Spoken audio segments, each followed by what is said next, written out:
They made us sit at a plastic folding table in the corner, while the rest of the family dined on fine china at the mahogany table my sister inherited from our grandmother. That was the moment I realized we weren't guests at this Thanksgiving dinner. We were charity cases being tolerated out of obligation.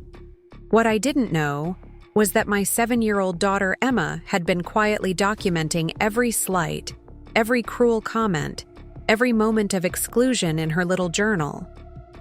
And she was about to show my family exactly what their love looked like through the eyes of a child.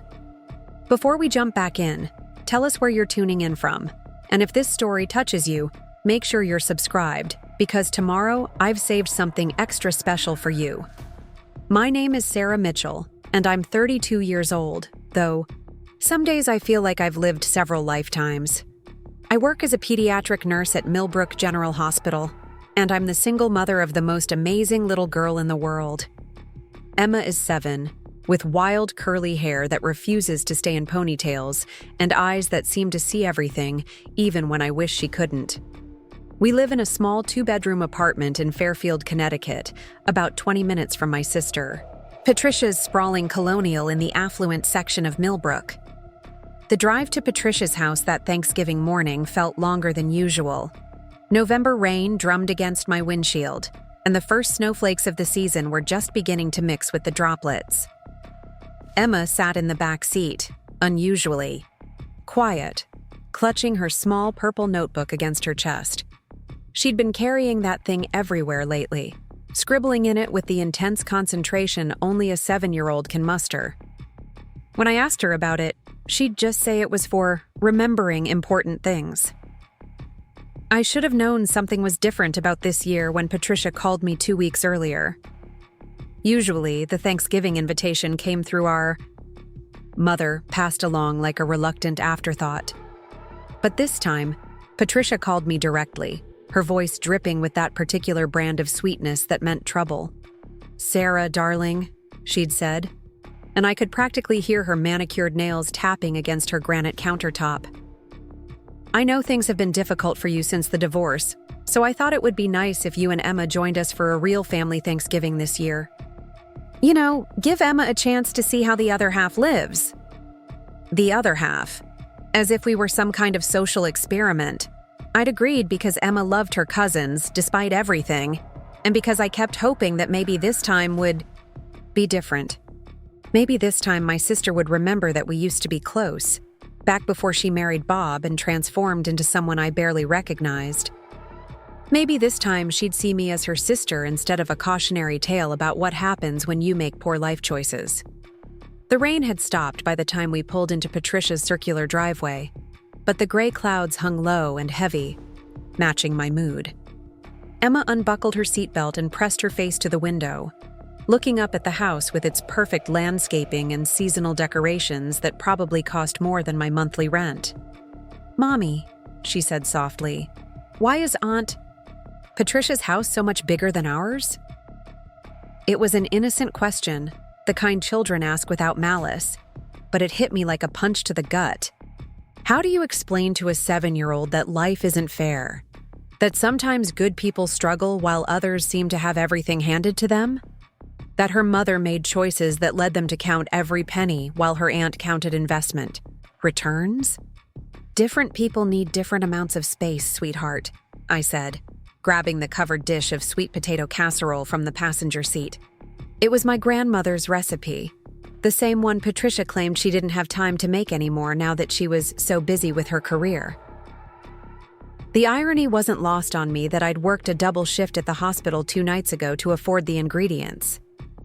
Emma slid out of the car, her notebook still clutched in her small hands, and we walked up the stone pathway together. The front door opened before we could knock, revealing Patricia in all her Thanksgiving glory. She wore a cream-colored cashmere sweater that probably cost more than my car payment, perfectly tailored dark jeans, and just enough jewelry to look effortlessly elegant. Her blonde hair was styled in loose waves that I knew took her an hour and a professional blow dryer to achieve. "Sarah, Emma," she exclaimed, her arms spread wide in a gesture that looked welcoming but felt performative. Come in, You must be freezing out there." The house smelled like cinnamon and roasted turkey, but underneath it was the scent of expensive candles and that particular smell of houses that are cleaned by professionals twice a week. Emma and I stepped into the foyer, and I immediately felt underdressed in my simple black dress and cardigan. It wasn't that my outfit was inappropriate, but next to Patricia's carefully curated perfection, I felt like I was wearing a costume that didn't quite fit. "Emma, darling, look how big you've gotten." Patricia bent down to Emma's level, but her hug was brief and careful, the kind that wouldn't disturb her makeup or wrinkle her sweater. "Are you excited for dinner? We have so many wonderful things planned." Emma nodded politely, but I noticed how she held her notebook closer to her chest, almost protectively. Patricia's eyes flicked to it briefly, and her smile faltered for just a moment before snapping back into place. "What's that you're carrying, sweetie? A coloring book?" "It's my journal," Emma said simply. "I write down things I want to remember." Something flickered across Patricia's face, too quick for most people to catch, but I'd known my sister for 32 years. It was the same expression she used to get when we were children, and I'd say something that threatened to expose one of her little lies or manipulations. "How creative," Patricia said, straightening up. "Well, why don't you put that somewhere safe so it doesn't get lost during dinner?" "Bob," she called toward the living room. "Sarah and Emma are here." Bob appeared in the doorway, a martini already in his hand despite it being barely noon. He was a tall man with prematurely gray hair that he claimed made him look distinguished, wearing a burgundy sweater that screamed, "I shop at country clubs." His smile was practiced, the kind he probably used with difficult clients. "Sarah, good to see you," he said, leaning in for a brief, awkward hug that smelled like expensive cologne and gin. "How's the nursing business? Still saving lives and all that?" The way he said it made my profession sound like a hobby rather than a calling. "It's rewarding work," I replied evenly, though what I wanted to say was that I'd spent last Tuesday holding a 6-year-old's hand while she recovered from surgery, and that felt more meaningful than whatever he did in his glass office downtown. "I'm sure it is," he said with that patronizing nod that men like Bob had perfected. "Very noble of you, especially considering, well, everything you've been through. Everything you've been through. Code for my divorce, the lost house, the financial struggles that came with starting over at 31 with a 6-year-old daughter. As if it were some kind of character flaw rather than the result of discovering my ex-husband's affair and choosing my self-respect over financial security. Mommy works really hard," Emma said suddenly, her voice clear and confident in the way that only children can be. "She helps sick kids feel better, and sometimes she cries when she gets home because she cares so much about them." The silence that followed was deafening. Patricia's smile became strained. Bob shifted uncomfortably, and I felt heat rise in my cheeks. Not because I was embarrassed by what Emma said, but because I realized she'd been watching me more carefully than I thought. She'd seen the nights I came home exhausted and emotionally drained, when I thought she was absorbed in her cartoons or homework. "Well," Patricia said brightly, breaking the tension with forced cheerfulness, "isn't that sweet?"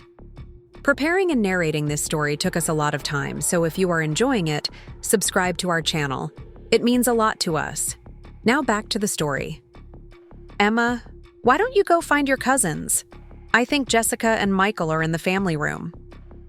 Emma looked up at me for permission, and I nodded. She clutched her notebook and headed toward the sound of voices and video games, leaving me alone, with Patricia and Bob in their perfect foyer with its crystal chandelier and fresh flowers that someone else had arranged. "She's gotten quite opinionated, hasn't she?" Patricia observed, watching Emma disappear around the corner.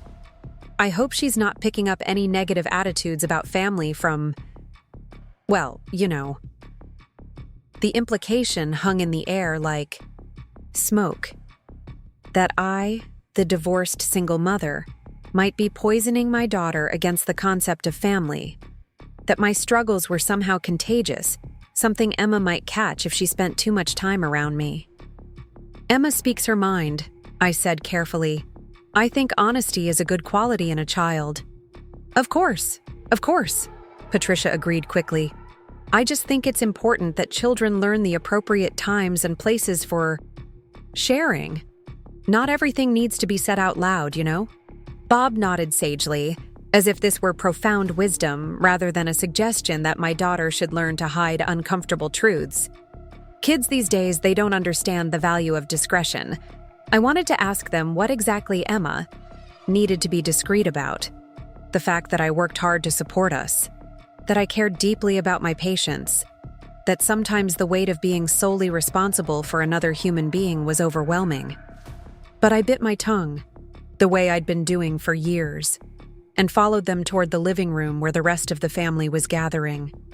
The living room was a showcase of interior design perfection, all neutral colors and expensive fabrics, arranged to look casually elegant. Linda, Patricia's mother-in-law, held court from the center of the cream-colored sectional, wearing a navy blue dress that screamed old money and pearls that probably had their own insurance policy. At 65, she carried herself with the authority of someone who'd never questioned her place in the world's hierarchy. "Sarah, dear," Linda said, extending her hand as if I should kiss her ring. "How lovely that you could join us. I was just telling Patricia how wonderful it is that she's able to help family during difficult times." Help family during difficult times. As if I were a refugee seeking asylum rather than a woman who'd been invited to Thanksgiving dinner. I shook her hand briefly, noting how she managed to make even a greeting feel like a judgment. "Thank you for having us, Linda. It's always nice to spend holidays with family." "Of course, dear. Family is so important, especially for children from challenging circumstances." There it was again, that coded language that painted Emma and me as some kind of sob story, rather than simply people who'd experienced a major life change. I glanced around the room looking for Emma and found her sitting on the floor near the entertainment center with Michael, who was showing her something on his tablet. Jessica, Patricia's 16-year-old daughter, was sprawled across one of the armchairs, scrolling through her phone with the practiced boredom of a teenager who considered family gatherings beneath her notice. "Emma seems to be settling in well," I observed, watching my daughter's face light up as Michael explained whatever game they were playing. "Yes, well, children are resilient," Linda said dismissively. "Though I do worry about the long-term effects of instability on young minds. Consistency is so important during the formative years." The implication was clear. My divorce, our move to a smaller apartment, the general upheaval of the past year had somehow damaged Emma in ways that Linda could see, but I, apparently, could not. I felt my jaw clench, the familiar tightness that came whenever Patricia's family decided to psychoanalyze my parenting from their positions of assumed superiority.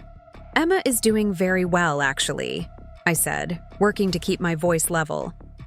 "Her teachers say she's thriving, and she's made wonderful friends in our new neighborhood."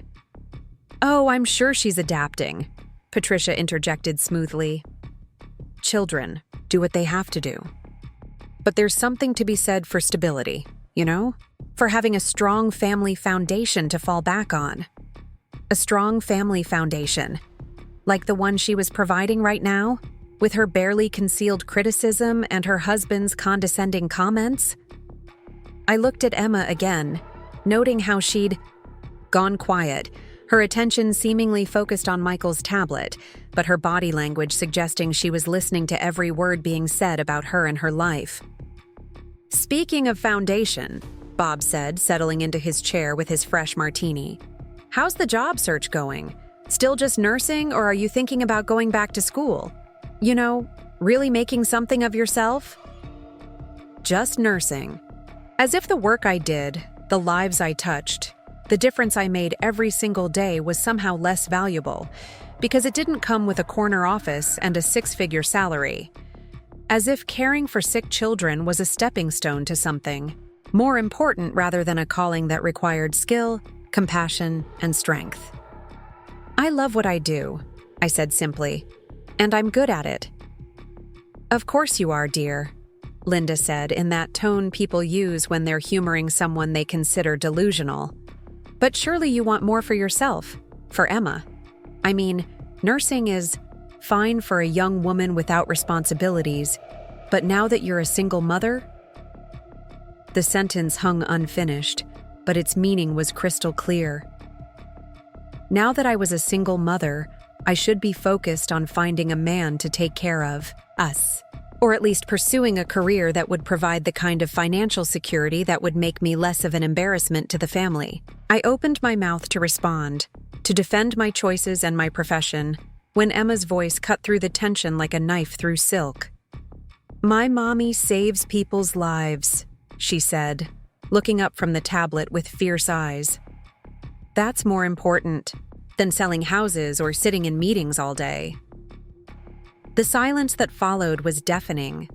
Every adult in the room froze, caught between shock at being called out by a 7-year-old and outrage at her audacity. Jessica looked up from her phone for the first time since we'd arrived, suddenly interested in the drama unfolding in her living room.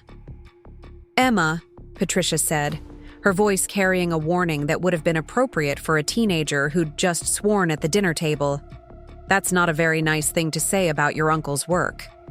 "But it's true," Emma replied, with the devastating honesty that only children possess. "Mommy helps sick kids get better. What does Uncle Bob do that's more important than that?" Bob's face had turned an interesting shade of red that clashed with his burgundy sweater. "Well, that is to say, the real estate market is vital to the economy." "Does that help sick kids?" Emma pressed, and I realized she wasn't being intentionally confrontational. She was genuinely trying to understand why the adults were treating my work as if it were somehow less valuable than Bob's. "Emma, that's enough," I said quietly. Not because I disagreed with her logic, but because I could see the storm clouds gathering in Patricia's expression. "Different people contribute to society in different ways. But you contribute more," Emma said with absolute certainty. "You make sad kids happy and scared kids brave. That's the most important job in the world." Linda cleared her throat sharply, the sound like a gavel calling order to the court. "Well, I think someone needs to learn about speaking when spoken to and showing proper respect to her elders." "She's 7, I said, feeling my own protective instincts kicking in. "She's just expressing her thoughts." "Exactly the problem," Linda replied crisply.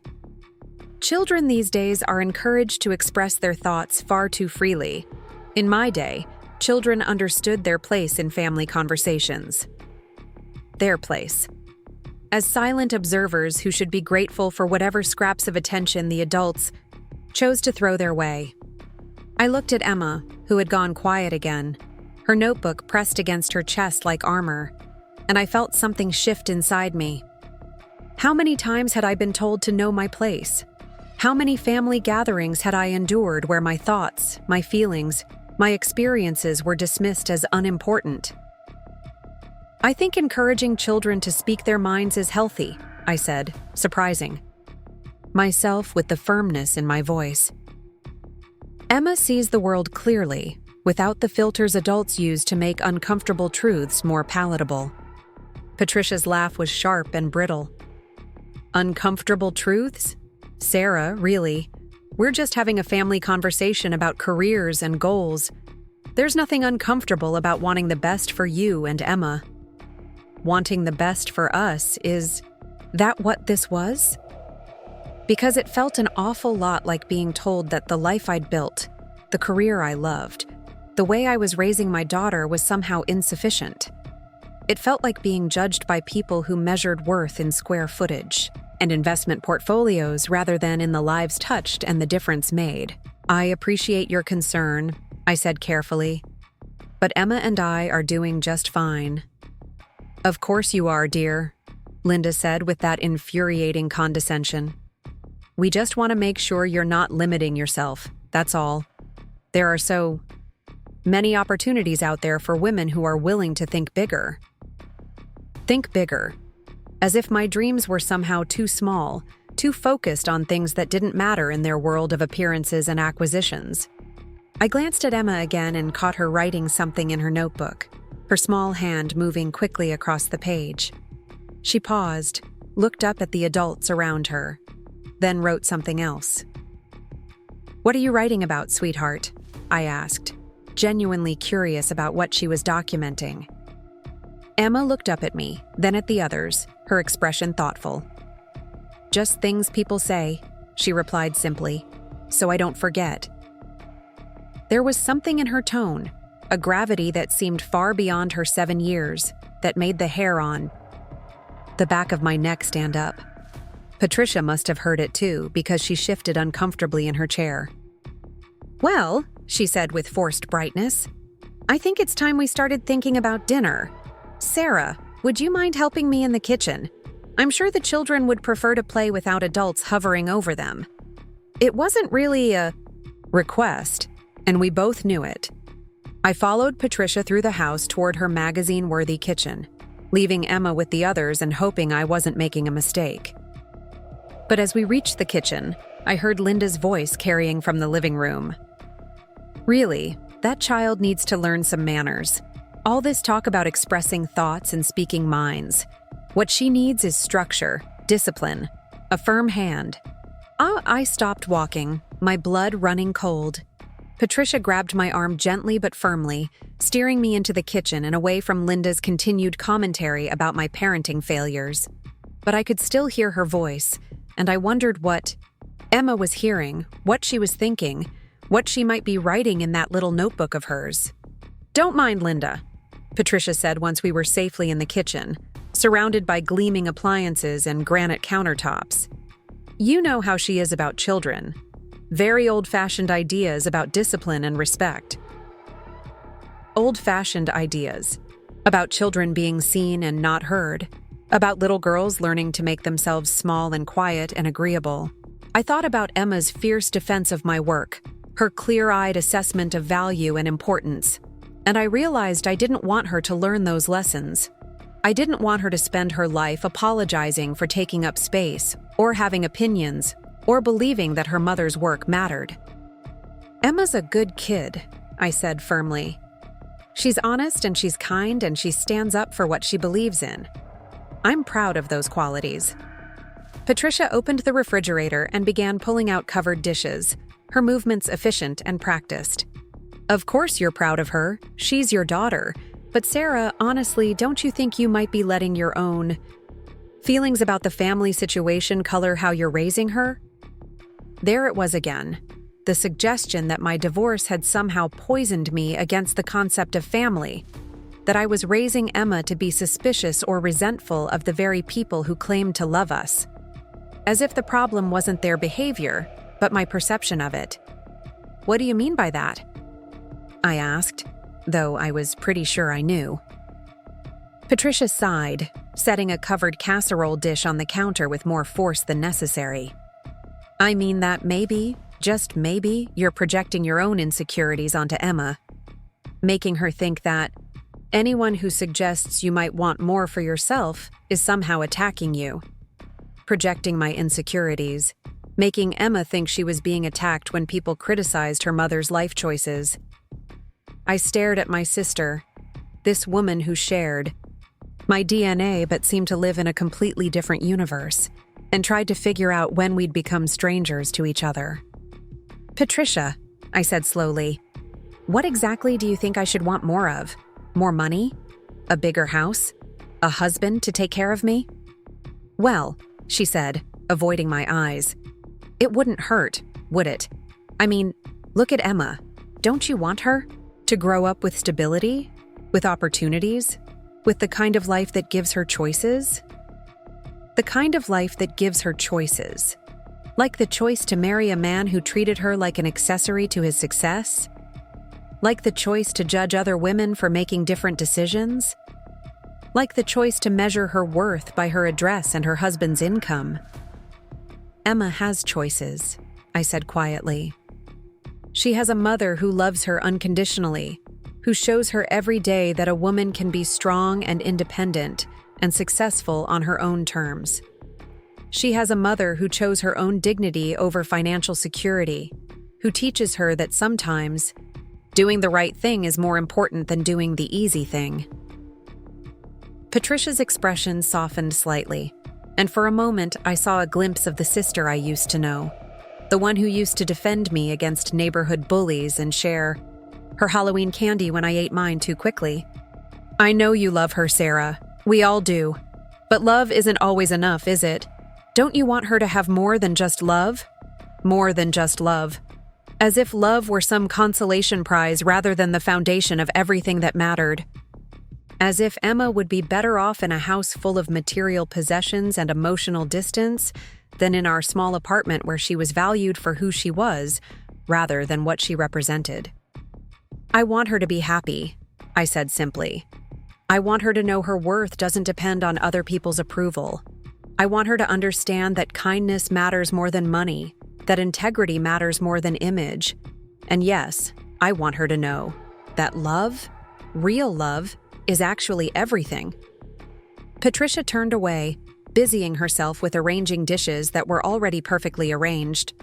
When she spoke again, her voice was softer, almost vulnerable. Don't you ever get tired, though? Doing it all alone? Don't you ever wish you had someone to share the load, to help make decisions, to just be there? The question caught me off guard, not because I hadn't thought about it, but because it was the first time Patricia had asked about my feelings rather than my choices. For a moment, I considered giving her the honest answer. That yes, I got. Tired, that yes, I sometimes felt overwhelmed, that yes, there were nights when I lay awake wondering if I was strong enough to do this alone. But then I thought about Emma, about the way she looked at me with such fierce pride when she talked about my work, about the way she defended me in the living room without hesitation or embarrassment. I thought about the life we'd built together, small but authentic, challenging but ours. I'm not alone, I said finally. I have Emma. And we have each other. That's not nothing, Patricia. That's everything. Before she could respond, we heard voices from the dining room, Bob calling everyone to gather for dinner. Patricia smoothed her hair and checked her reflection in the gleaming surface of the refrigerator, transforming back into the perfect hostess, as if our conversation had never happened. We should go, she said, her voice back to its usual bright efficiency. Everyone will be waiting. As we walked toward the dining room, I could hear the family gathering, chairs scraping against hardwood floors, glasses clinking, the comfortable chatter of people who belonged in this space. But underneath it all, I caught something else. Emma's voice, clear and thoughtful, asking Michael questions about his school, his friends, his plans for the weekend. She was doing what I'd taught her to do, showing genuine interest in other people, asking questions that went beyond surface pleasantries. She was being the kind of person I'd tried to raise her to be, curious, empathetic, engaged with the world around her. I wondered what she'd been writing in that notebook of hers, what observations she'd been recording about this family gathering. Part of me was curious, but another part was almost afraid to know. Emma saw everything, and she had a way of distilling complex adult dynamics down to their essential truths. Sometimes those truths were more revealing than the adults involved were comfortable with. As we entered the dining room, I saw that the table had been set with Patricia's finest china, crystal glasses that caught the light from the chandelier, and enough silverware to suggest we'd be eating a meal with multiple courses. It was beautiful, elegant, the kind of table setting that belonged in a magazine spread about perfect holiday entertaining. But then I saw where Emma and I were supposed to sit, and my heart sank. There in the corner of the dining room sat a small folding card table, the kind you might use for a children's craft project or extra seating when unexpected guests arrived. It was covered with a paper tablecloth featuring cartoon turkeys and set with mismatched plates that looked like they'd been pulled from the kitchen cabinet reserved for everyday use. 2 folding chairs completed the setup, their metal frames a stark contrast to the upholstered dining chairs surrounding Patricia's mahogany table. But what made my breath catch in my throat wasn't just the obvious segregation. It was the small, handwritten place cards sitting at each spot on the main table. Elegant calligraphy spelling out names like place settings at a wedding reception. Patricia, Bob, Linda, Jessica, Michael. 6 chairs, 6 place cards, 6 family members who belonged at the real table. Emma and I weren't just being given inferior seating. We were being deliberately excluded from the family table altogether. I stood frozen in the doorway, my sister's sweet potato casserole growing heavy in my hands as the reality of the situation sank in. This wasn't an oversight or a space issue. This was intentional, calculated. A physical manifestation of exactly where Patricia thought Emma and I belonged in the family hierarchy. "Oh, good. You found your spots," Patricia said brightly, bustling past me with a gravy boat as if the seating arrangement were the most natural thing in the world. I thought Emma might enjoy having her own special table. You know how children can be at formal dinners, getting restless and fidgety. This way she can be more comfortable. Emma walked slowly toward the card table, her purple notebook still clutched against her chest. She looked at the cartoon turkey tablecloth, then at the elegant main table with its crystal glasses and cloth napkins, and I watched something shift in her expression. It was subtle, the kind of change only a mother would notice, but I saw the moment my 7-year-old daughter understood that she was being treated differently, and not in a good way. "Why can't I sit with Michael and Jessica?" Emma asked, her voice small but clear. "I always sit with my cousins at Grandma's house." "Your grandma's house," I thought bitterly. My mother, who'd passed away 3 years ago, who would have been horrified to see her granddaughter relegated to a children's table while the adults discussed important matters. Mom had always insisted that family meals were for the whole family, that children learned by listening and participating, not by being shuffled off to a corner. "Well, sweetie," Patricia said, her tone syrupy with false kindness. "This is a very special grown-up dinner, and we have some important family business to discuss. Boring stuff that little girls wouldn't find interesting." Important family business. I wondered what that could possibly mean. What topics were so sophisticated that a 7-year-old couldn't be trusted to hear them? In my experience, adults only excluded children from conversations when they planned to say things they'd be ashamed for children to repeat. "Emma sits at the adult table at home," I said, trying to keep my voice level despite the anger building in my chest. "She's very well behaved during meals." "Oh, I'm sure she is," Linda interjected smoothly, settling herself into her chair at the head of the table with the authority of a queen taking her throne. "But this is different, dear. This is fine china and crystal glasses. One small accident and something irreplaceable could be broken." The implication hung in the air like incense. Emma, with her 7-year-old hands and unpredictable movements, was a threat to Patricia's precious possessions. Better to keep her safely contained at the children's table, where her clumsiness couldn't cause expensive damage. I looked at Emma, who was still standing beside the folding table, and saw her flip open her notebook. Her small hand moved quickly across the page, recording something with the focused intensity she usually reserved for her most important observations. When she finished writing, she looked up at Linda with those clear, assessing eyes that seemed to see straight through adult pretenses. "My hands aren't little," Emma said matter-of-factly, "and I never break things at home. Mommy taught me how to be careful with important stuff." "Of course she did, darling," Patricia said quickly, shooting a warning look in my direction as if Emma's response were somehow my fault. "But these dishes are very old and very special. They belong to great-grandmother Coleman, and they're practically priceless." Practically priceless. I remembered those dishes. Remembered Patricia inheriting them when Bob's grandmother passed away 5 years ago. They were beautiful, certainly, but they weren't museum pieces. They were dishes meant to be used by families, to hold food and bring people together around a table. The fact that Patricia was using them as an excuse to exclude my daughter made me feel sick. I understand they're valuable, I said carefully, setting my casserole on the sideboard with more force than necessary. But Emma is family too. She deserves to sit with her family. The silence that followed was deafening. Bob paused in the middle of carving the turkey, his knife suspended in midair. Jessica looked up from her phone for the second time that day, suddenly interested in the drama unfolding around her. Michael glanced nervously between his parents and Emma, clearly uncomfortable with the tension but unsure how to respond. "Of course she's family," Patricia said finally, her voice tight with the effort of maintaining her composure. "That's exactly why I wanted to make sure she had a comfortable place to sit.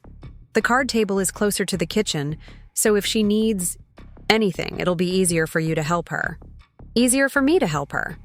Because naturally, I would be the one jumping up to fetch drinks and napkins and anything else Emma might need, while the real family members remained seated at their proper table, undisturbed by the messy realities of childcare.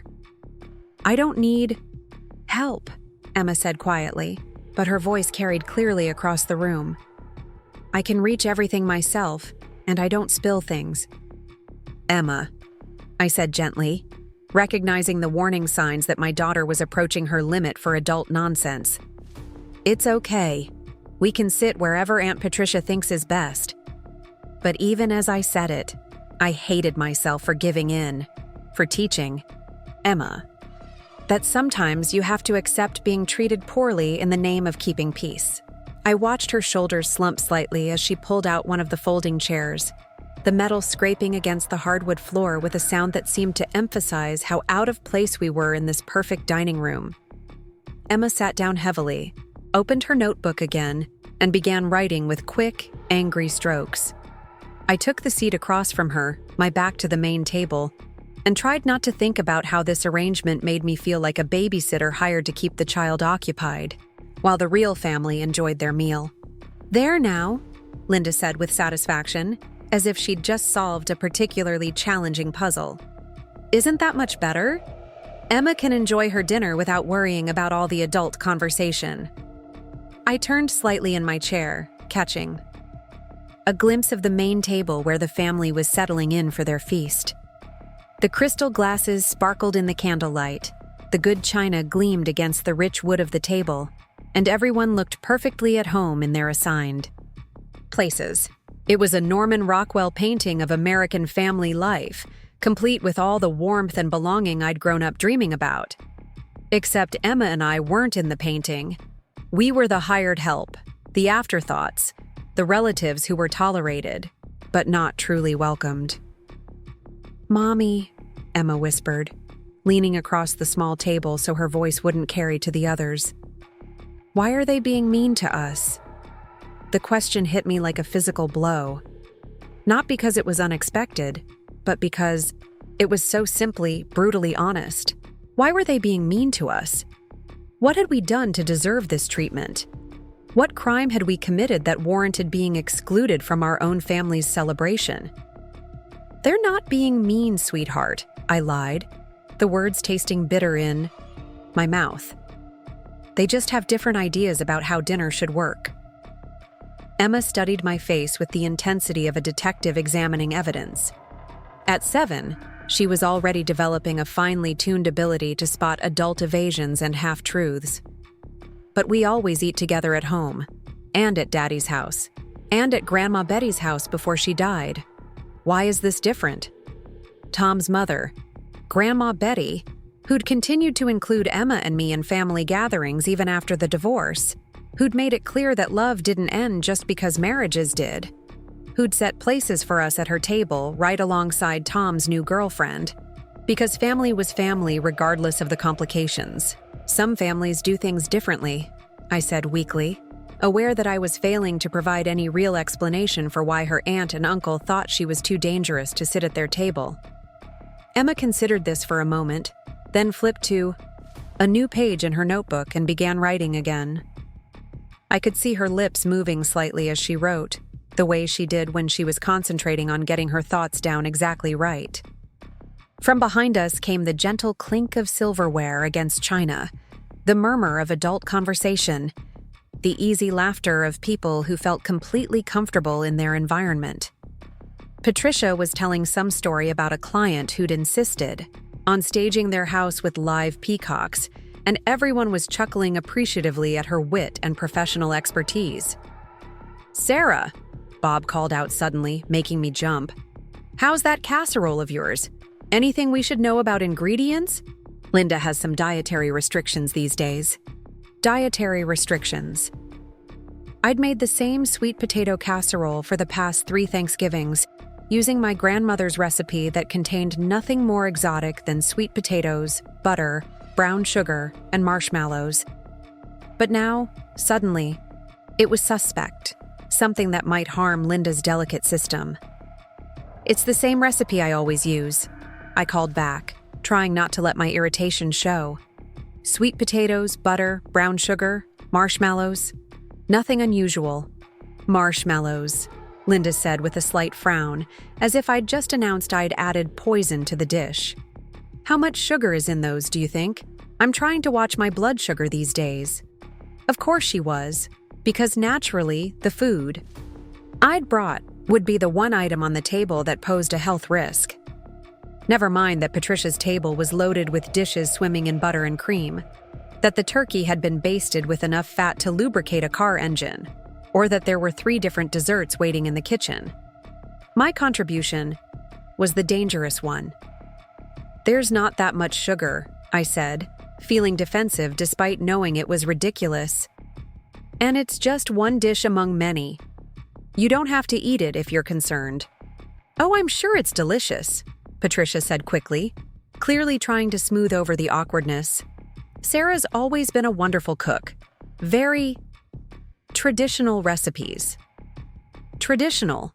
Code for simple, unsophisticated, the kind of food that people like us made because we couldn't afford more expensive ingredients or didn't know better. I thought about the $20 bag of organic sweet potatoes I'd bought specifically for this dinner, the imported vanilla I'd used because I wanted everything to be perfect, the care I'd taken to make something worthy of Patricia's table. "I like traditional recipes," Emma said suddenly, her voice carrying clearly across both tables. "Mommy makes the best sweet potato casserole in the world. It tastes like love." The silence that followed was profound. Even Jessica stopped scrolling through her phone, looking up with an expression that might have been surprise or embarrassment, or something else entirely.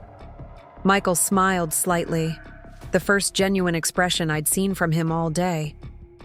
"It tastes like love," Linda repeated slowly, as if she were trying to decode a foreign language. "How creative." "It's not creative," Emma said matter-of-factly. "It's true. When people cook for you because they care about you, you can taste the caring. Mommy's food always tastes like that." I felt tears prick at the corners of my eyes, not because of what Emma said, but because of how the others were receiving it. Linda looked like she'd just been told that the earth was flat. Patricia was smiling that strained smile she used when she was trying to be polite about something she found ridiculous. Bob was focused intently on his turkey, as if my daughter's words were too embarrassing to acknowledge. Only Michael seemed genuinely moved by what Emma had said. He glanced toward our little table with an expression that might have been longing, as if he were trying to remember the last time someone had cooked something for him that tasted like love rather than obligation or show. "Emma has quite an imagination," Patricia said finally, her tone suggesting that this was both charming and concerning. "Such a creative way of thinking about food." Creative way of thinking. As if the idea that food could be an expression of love were some quaint notion that only children and naive adults would entertain. As if the hours I'd spent in the kitchen, the care I'd taken with every ingredient, the hope I'd invested in this meal bringing us together meant nothing more than imagination run wild.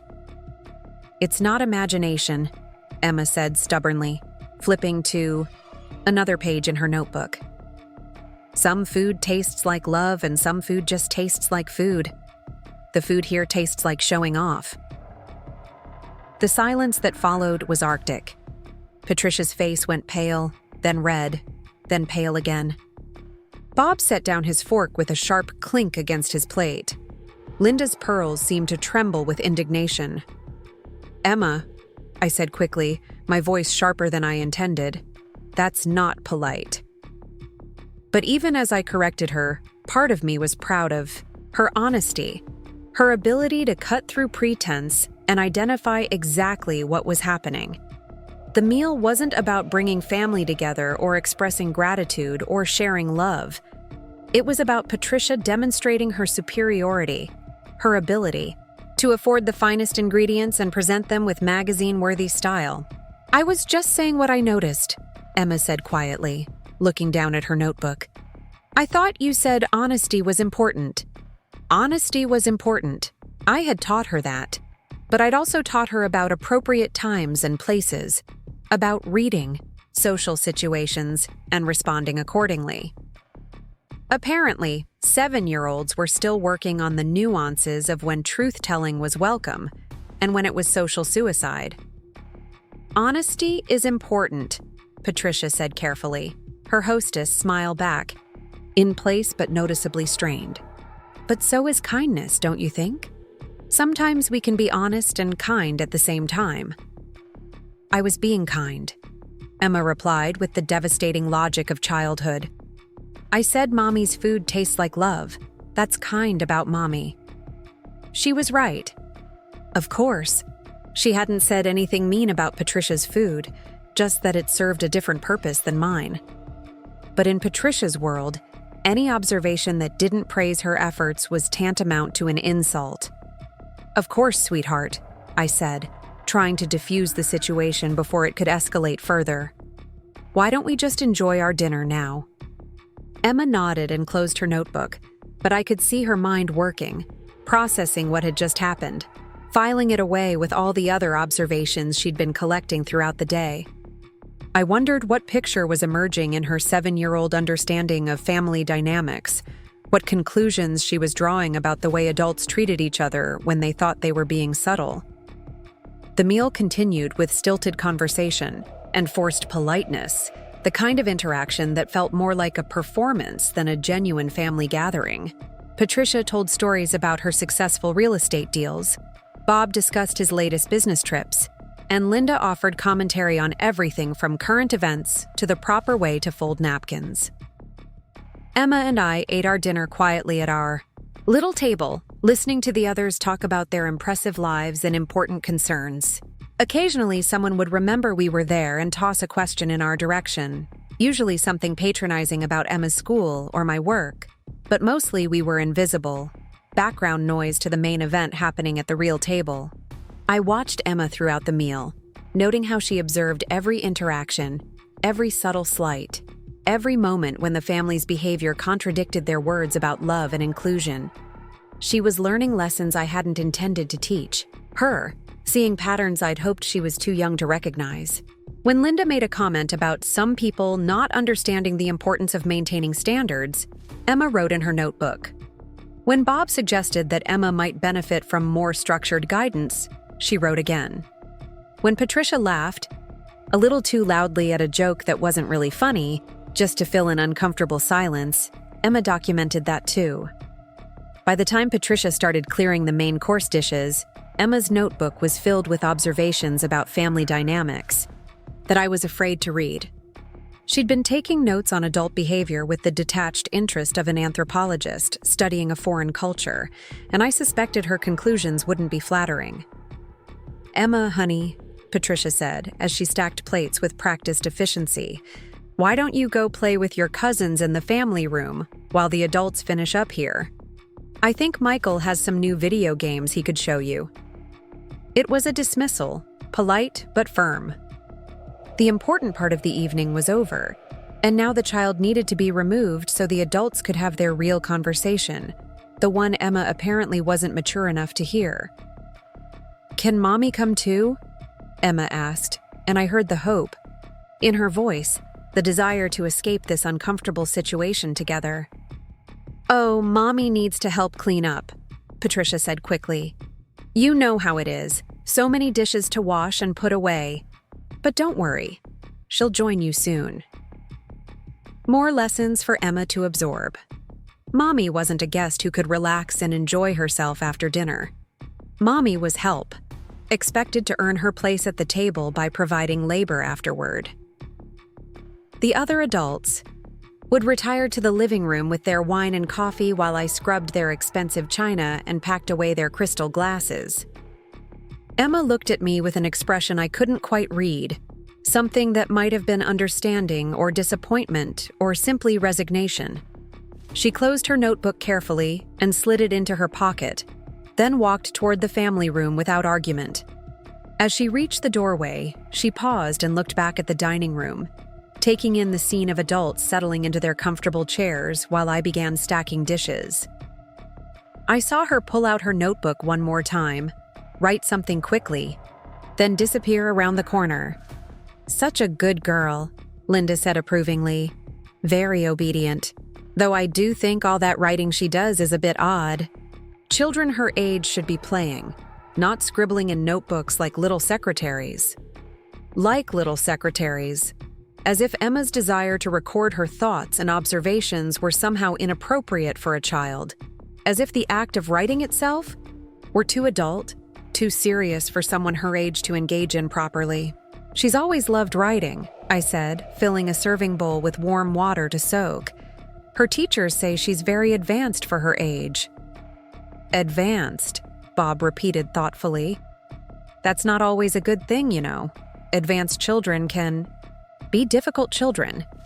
They think they know more than they do, challenge authority, question things that shouldn't be questioned. Challenge authority. Question things that shouldn't be questioned." I scrubbed a gravy boat with more force than necessary, trying to process what he was really saying. That Emma's intelligence was a problem?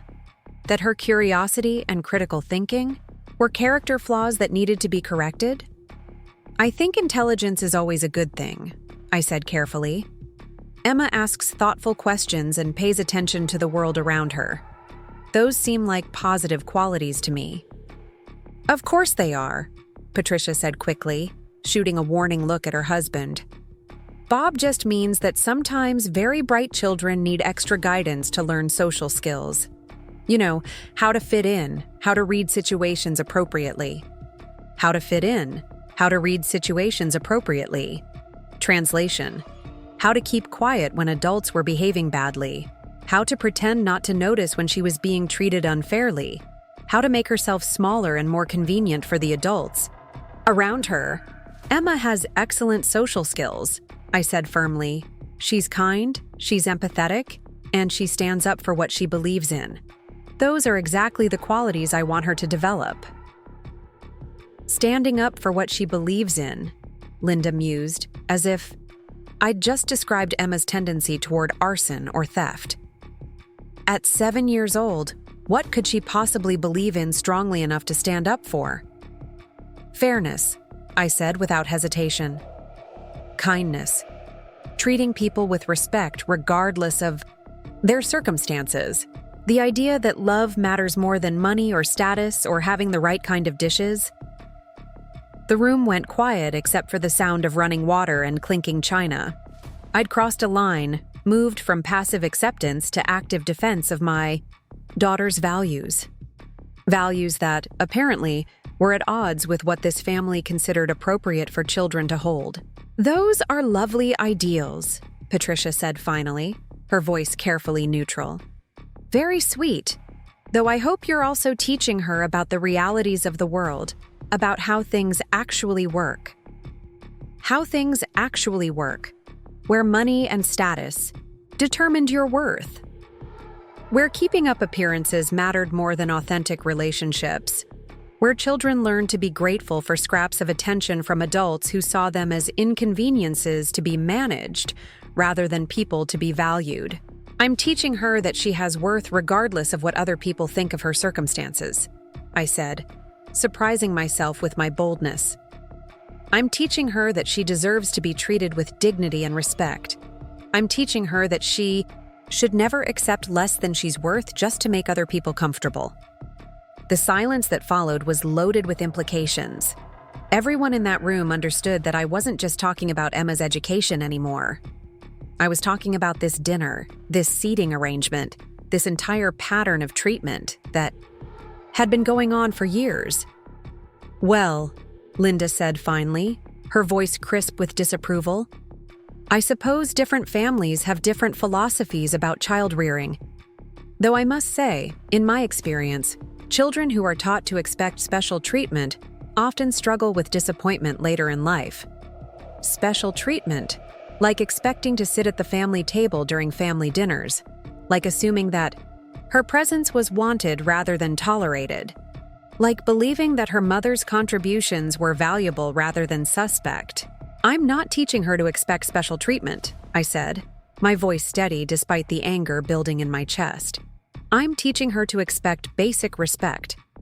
Basic respect, Bob repeated slowly, as if testing the words for hidden meaning. And what exactly does that look like to a 7-year-old? The question hung in the air like a challenge. What did basic respect look like? How do you explain to adults that their behavior toward a child has been anything but respectful? How do you point out patterns of exclusion and condescension without being accused of oversensitivity or victim mentality? It looks like being included in family activities instead of segregated at a children's table, I said quietly. It looks like having her opinions valued instead of dismissed as imagination. It looks like adults speaking to her directly instead of talking about her as if she weren't in the room. Patricia set down the stack of plates she'd been holding, the china rattling slightly. Sarah, I think you're reading too much into things. We've always tried to include Emma. The seating arrangement was just practical, and as for her opinions, well, she's 7. 7-year-olds don't always understand the complexity of adult situations. She understands more than you think, I said, turning off the water and facing them directly. She understands when she's being treated differently. She understands when adults are being dismissive or condescending. And she understands the difference between genuine love and performative family obligation. The words were out before I could stop them, hanging in the expensive air of Patricia's perfect kitchen like smoke from a fire that had been smoldering for years. I'd finally said what I'd been thinking, what Emma had been observing, what we'd both been feeling every time we attended these family gatherings, where we were tolerated, but never truly welcomed. Patricia's face went through several color changes, before settling on an angry red that clashed with her carefully chosen outfit. Bob looked like he'd been slapped, his martini-loosened features tightening with indignation. Linda's pearls actually seemed to quiver with outrage. Performative. Family obligation, Patricia repeated slowly, as if she couldn't believe I'd actually used those words. Is that really what you think this is? I think, I said carefully, knowing I was about to burn bridges I could never rebuild, that Emma and I have been attending family gatherings where we're consistently treated as lesser members of the family, where our contributions are questioned, our presence is barely tolerated, and our feelings are dismissed as oversensitivity.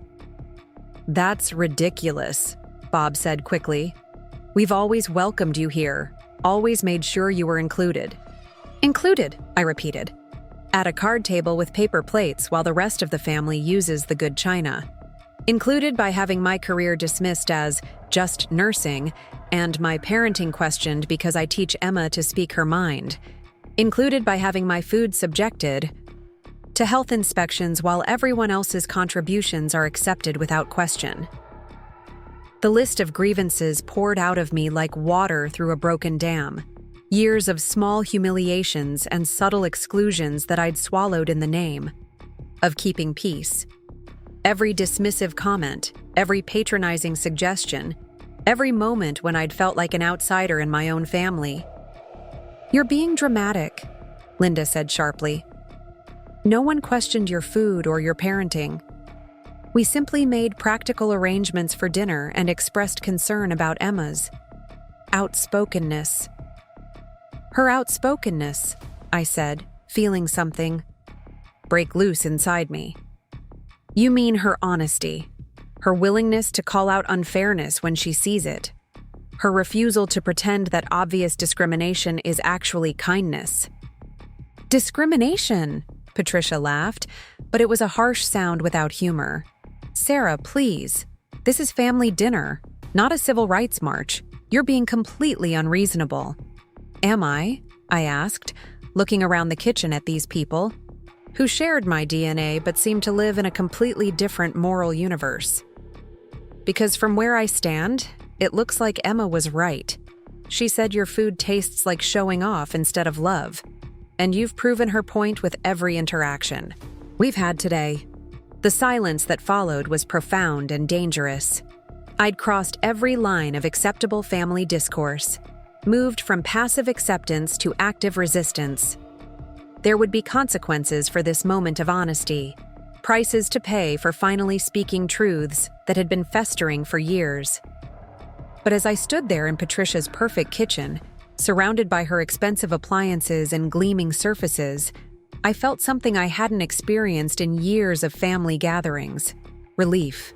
The relief of finally telling the truth, of finally standing up for Emma and myself, of finally refusing to pretend that their behavior was acceptable. From the family room came the sound of children's laughter, Emma's voice mixing with Michael's as they played some video game together. She sounded happy, relaxed, more at ease than she'd been since we'd arrived. Maybe because she was finally away from the adults and their complicated dynamics, or maybe because she sensed that something important was happening in the kitchen, that the balance of power was finally shifting. I thought about her notebook, about all the observations she'd been recording throughout the day.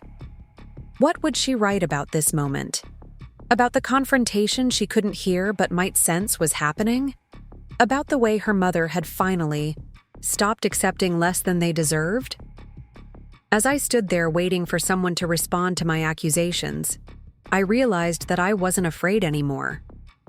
For years, I'd been terrified of losing my place in this family, of being cut off from the only relatives Emma had on my side.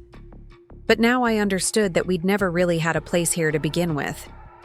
We'd been tolerated, not loved, accommodated, not embraced. And maybe that was okay. Maybe it was time to stop trying to earn love from people who were fundamentally incapable of offering it. At least not without conditions and qualifications that required us to diminish ourselves.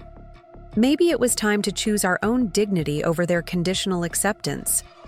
Patricia's face had gone white, then red, then a mottled combination of both that made her look like she was having some kind of allergic reaction to my words. She gripped the edge of the granite countertop so tightly that her knuckles stood out like mountain peaks against her skin. And when she finally spoke, her voice was barely controlled. "I cannot believe," she said slowly, each word dropping like ice cubes into silence, "that you would stand in my kitchen, in my home, after I invited you and your daughter to share Thanksgiving with my family, and accuse us of discrimination. After everything we've done for you. Everything they'd done for me." I almost laughed at the absurdity of it. What exactly had they done? Tolerated my presence at family gatherings, allowed me to bring food that they then scrutinized for health violations, permitted Emma to exist in their general vicinity while making it clear she wasn't quite good enough to sit at their table? "What exactly have you done for me, Patricia?" I asked, my voice steadier than I felt. "I'm genuinely curious. Because from my perspective, every interaction we've had since my divorce has been you telling me, directly or indirectly, that my life choices are wrong, my career is insufficient, and my daughter needs to learn her place." Bob set his martini down with enough force to send ripples across the surface of his drink. "Now wait just a minute. We've never said anything about Emma needing to learn her place. That's completely unfair. You said she needs to learn when to speak and when to stay quiet," I reminded him. "You said advanced children can be difficult because they question things that shouldn't be questioned. What exactly shouldn't a 7-year-old question? Adults treating her unfairly? Her mother being dismissed and condescended to? The difference between genuine kindness and social performance?" Linda had been listening to this exchange with the expression of someone watching a car accident in slow motion, horrified but unable to look away. Now she straightened in her chair, her spine rigid with indignation. "Young lady," she said, her voice carrying the authority of someone who'd spent decades believing that age automatically conferred wisdom, "I think you need to step back and consider what you're really saying here.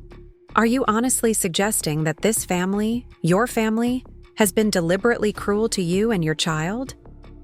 "Young lady, I was 32 years old, a licensed nurse with years of experience saving lives and making life-or-death decisions. A mother who'd rebuilt her entire existence from scratch after a devastating divorce. But to Linda, I was still a young lady who needed to be put in her place by someone who understood the world better than I did." "I'm not suggesting it," I said quietly. "I'm stating it as fact. You've been cruel in the way that people who think they're being kind are often the cruelest of all. You've wrapped your judgment and dismissal in concern and family obligation, which somehow makes it worse than if you'd just been openly hostile." The kitchen fell silent, except for the sound of the dishwasher humming in the background, and distant laughter from the family room where Emma was playing with her cousins. Normal sounds of a normal Thanksgiving, which made the tension in this room feel even more surreal. Patricia took a deep breath, clearly trying to regain control of herself and the situation. When she spoke again, her voice had taken on that patronizing tone she used when she thought she was dealing with someone who was being unreasonable, but might still be salvaged. "Sarah, I think you're projecting a lot of your own insecurities onto innocent family interactions. Yes, we've expressed concern about your situation, but only because we care about you and Emma. Is it really so wrong to want better for your sister and her child?" Projecting my insecurities, innocent family interactions, want better for us. The language of people who'd perfected the art of making their victims feel crazy for objecting to mistreatment. I thought about all the times I'd walked away from family gatherings feeling confused and hurt, wondering if I was being too sensitive, if I was imagining slights that didn't really exist. "What exactly do you want better for us?" I asked. "More money? A bigger house? A husband to take care of us? Because if that's your definition of better, then you're right that we're not living up to your standards. But if better means being valued for who we are, being treated with basic respect, being included as full members of this family, then you've been failing us for years." Bob made a sound of frustration, running his hands through his perfectly styled hair. "This is getting completely out of hand. Sarah, no one here has ever treated you or Emma with anything but kindness. You're turning normal family dynamics into some kind of persecution complex." Persecution complex. The ultimate dismissal, the suggestion that I was mentally unstable for noticing patterns of mistreatment. It was the same language used to silence women throughout history when they dared to point out that they were being treated unfairly. "Normal family dynamics," I repeated slowly. "Is it normal to seat some family members at a children's table while others get the good china?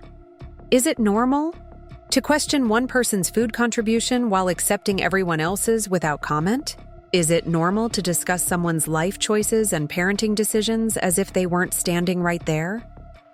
The seating arrangement was practical, Patricia insisted, but her voice lacked conviction now. The card table was just temporary. Just for tonight because we had limited space at the main table. "You have 8 chairs around that table," I pointed out. "I counted them. You could have squeezed in 2 more, or asked someone to sit at the counter, or use the card table as overflow for the dishes instead of the people. But you chose to separate Emma and me from the rest of the family, and you chose to make it obvious that we were being separated." The silence that followed was heavy with the weight of truth finally spoken aloud. Patricia looked at Bob, Bob looked at Linda, and Linda looked at her hands folded in her lap. No one wanted to meet my eyes because doing so would require acknowledging that I was right. From the family room came a burst of laughter, Emma's voice rising above the others as she apparently won whatever game she was playing with Michael. The sound was pure joy, uncomplicated happiness, and it made my chest ache. That was what family gatherings should sound like. That was the atmosphere children should experience when they visited relatives. Maybe, Linda said finally, her voice careful and measured. There have been some misunderstandings, but surely you can see that we were trying to do what we thought was best for everyone involved. Misunderstandings, what we thought was best. The language of people who refused to take responsibility for the impact of their actions, who insisted that their good intentions justified any harm they might have caused. What you thought was best, I said, feeling years of suppressed anger finally finding its voice, was to make sure Emma and I knew our place in this family hierarchy, below everyone else, grateful for whatever scraps of attention you chose to throw our way, willing to accept being treated as second-class family members because at least we were being included at all. Patricia's composure finally cracked completely. That is absolutely not true. We have never, ever treated you as second-class anything. We've bent over backward to include you in family events, to make sure Emma felt welcome here, to support you through your difficult time. Your difficult time, I repeated. Is that what you call it when a woman chooses to leave a marriage where she was being cheated on and disrespected? When she chooses her dignity over financial security? When she decides to rebuild her life on her own terms rather than settle for being treated badly? Bob shifted uncomfortably in his chair. Well, marriage is complicated, Sarah. Sometimes people go through rough patches. Maybe if you'd tried counseling or been more willing to work things out. More willing to work things out. As if my ex-husband's affair was somehow a relationship problem that could have been solved if I'd just been more understanding, more flexible, more willing to overlook betrayal in the name of maintaining the appearance of a successful marriage. Tom was sleeping with his secretary for 6 months before I found out, I said bluntly, watching Bob's face change as the comfortable fiction of my difficult time collided with the reality of what had actually happened. He'd been lying to me, gaslighting me, making me feel crazy for questioning his behavior. When I discovered the affair, he begged me to stay, promised it would never happen again, swore he'd changed. The kitchen was so quiet I could hear the ice melting in Bob's abandoned martini. No one seemed to know how to respond to this level of honesty about my marriage, this refusal to prettify what had been an ugly situation. I chose to leave, I continued, because I didn't want Emma growing up thinking that was what marriage looked like. I didn't want her to learn that women should accept being lied to and betrayed as long as the mortgage gets paid. I chose our dignity over his money, and I'd make the same choice again in a heartbeat. Linda cleared her throat delicately, clearly, uncomfortable with this much emotional truth being shared in her presence. Well, I suppose everyone has to make their own decisions about these things, though I do think children benefit from having two parents, even when the situation isn't ideal. Even when the situation isn't ideal. Code for, even when the father is a lying, cheating narcissist who treated his wife like an inconvenience to be managed rather than a partner to be respected. Emma has two parents, I said firmly. Tom and I may be divorced, but we're both committed to being good parents to her. The difference is that now she gets to see what healthy relationships look like, instead of learning that love means accepting disrespect. And what exactly does a healthy relationship look like to a 7-year-old? Patricia asked, her voice dripping with skepticism. The question caught me off guard, not because I didn't know the answer, but because it revealed so much about Patricia's own understanding of relationships. Did she really not know what healthy love looked like? Had she spent so many years in her marriage to Bob, with its careful performance and social positioning, that she'd forgotten what genuine connection felt like? It looks like honesty, I said slowly. It looks like treating each other with kindness and respect even when you disagree. It looks like supporting each other's dreams instead of trying to control them. It looks like apologizing when you've hurt someone instead of defending your right to have hurt them. Bob laughed, but it was a harsh sound without humor. That Sounds very idealistic, Sarah. Very romantic. But real relationships require compromise, sacrifice, understanding that sometimes you have to give up what you want for the good of the family. Who's good? I asked. Because in my experience, when people talk about sacrifice for the good of the family, they usually mean women sacrificing their needs, their dreams, their sense of self for everyone else's comfort. The silence that followed was loaded with implications. I'd touched on something that none of them wanted to examine too closely, the uncomfortable truth about how their own marriages worked, how decisions got made, whose needs took priority when conflicts arose. Patricia straightened her shoulders, clearly trying to regain control of the conversation. I think we're getting off track here. This started as a discussion about dinner seating arrangements and somehow became an analysis of everyone's marriage. Maybe we should just agree to disagree and try to enjoy the rest of the evening. Agree to disagree. The universal signal for stop making me uncomfortable by pointing out things I don't want to acknowledge. But I wasn't ready to let her off. The hook wasn't willing to pretend that this conversation hadn't revealed fundamental differences in how we viewed family, respect, and love. We can't agree to disagree about whether Emma and I deserve basic respect, I said quietly. Either we're full members of this family who deserve to be treated with dignity, or we're charity cases you tolerate out of obligation. There's no middle ground there. Linda's pearls actually rattled as she shifted in her chair, clearly agitated by my refusal to back down gracefully. Really, Sarah? I think you're making this much more dramatic than it needs to be. Families have complicated dynamics. Not everything has to be analyzed and dissected like some kind of psychological case study. Complicated dynamics. The favorite phrase of people who wanted to avoid taking responsibility for toxic behavior.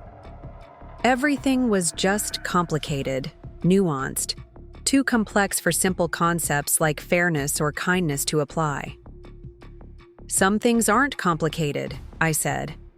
Treating a 7-year-old with respect isn't complicated. Including family members and family activities isn't complicated. Acknowledging someone's contributions instead of criticizing them isn't complicated. From the family room came the sound of footsteps, and suddenly Emma appeared in the kitchen doorway, her purple notebook clutched against her chest. She looked around at the 4 adults, her sharp eyes taking in the tension that hung in the air, like smoke. "Mommy," she said quietly, "Michael said you were talking about important stuff and I should wait, but I wanted to make sure you were okay." The question hit me like a physical blow. My 7-year-old daughter was checking on me, worried about my emotional state while the adults who claimed to care about us stood around defending their right to treat us poorly. "I'm okay, sweetheart," I said, though my voice was rougher than I intended. "We were just having a grown-up conversation." Emma nodded, but she didn't leave. Instead, she opened her notebook and flipped through several pages, as if she were looking for something specific.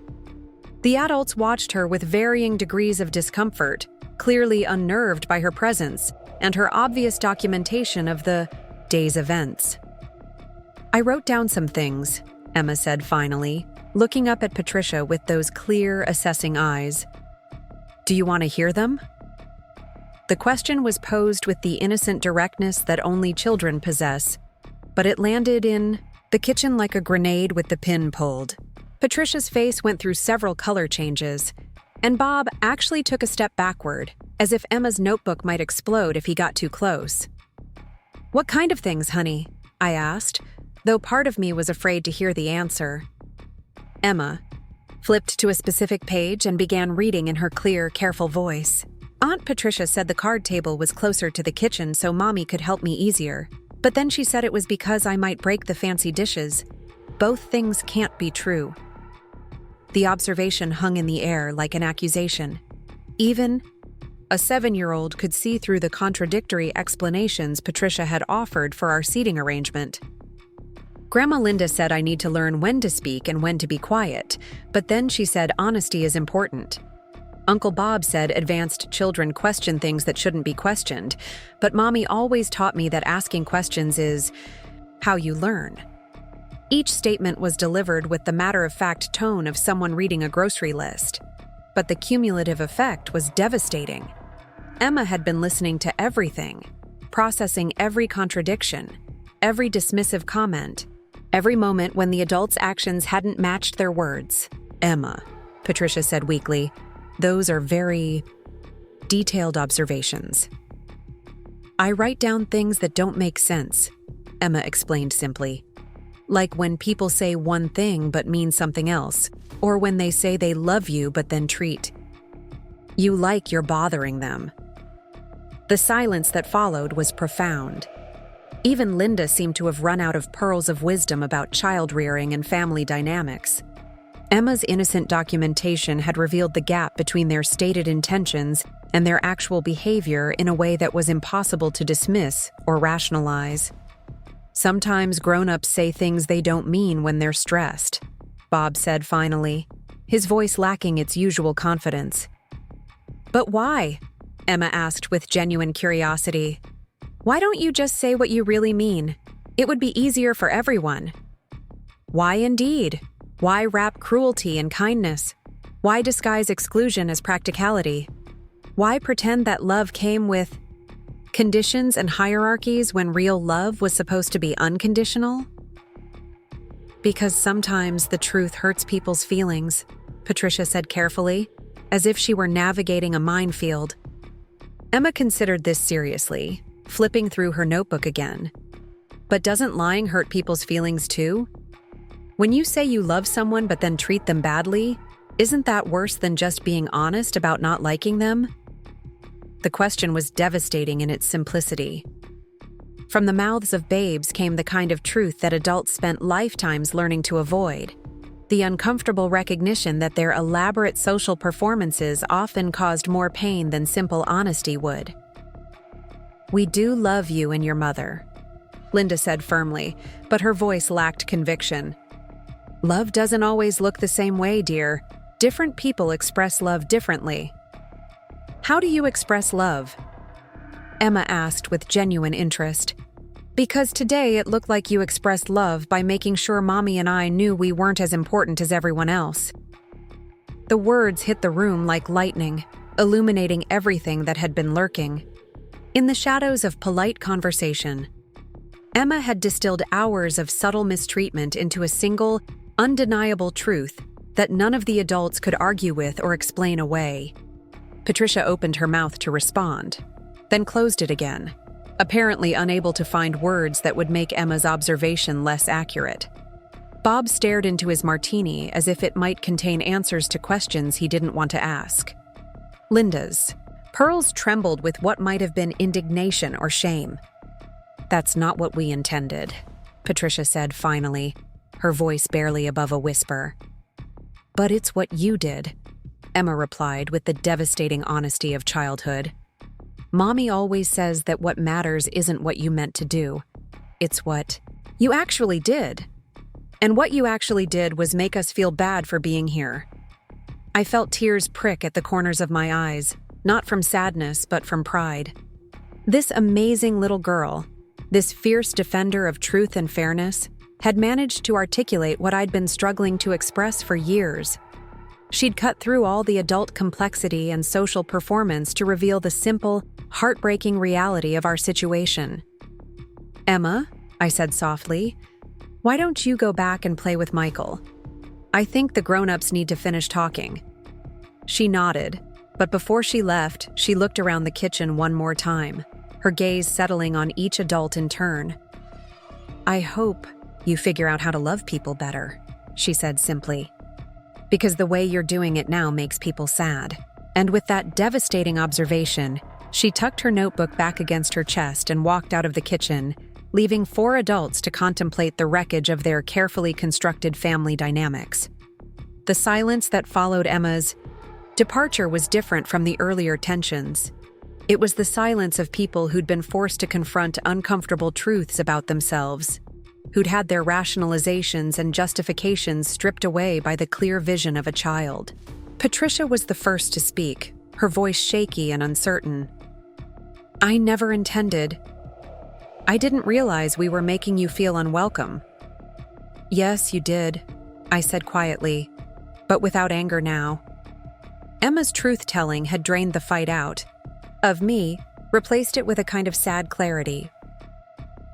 Maybe not consciously, but part of you has always known exactly what you were doing. You've been punishing me for my divorce, for my financial struggles, for not living up to your standards of what constitutes a successful life. Bob set down his martini and rubbed his face with both hands. Christ, Sarah. I don't know what to say. I honestly thought we were being helpful, supportive. Supportive, I repeated. By constantly suggesting that my life choices were wrong? By treating my career as a consolation prize? By making it clear that Emma and I were burdens you were graciously willing to bear? Linda's voice was smaller than I'd ever heard it. We thought we were protecting you from further disappointment, encouraging you to aim higher. Protecting me from disappointment by ensuring I experienced it every time I saw you, I said. Encouraging me to aim higher by constantly reinforcing that where I wasn't good enough. The kitchen fell quiet again, and I could hear Emma's laughter from the family room, the sound of a child who'd spoken her truth and was now free to simply enjoy playing with her cousins. I envied her that lightness, that ability to express herself honestly and then move on without carrying the weight of adult complications.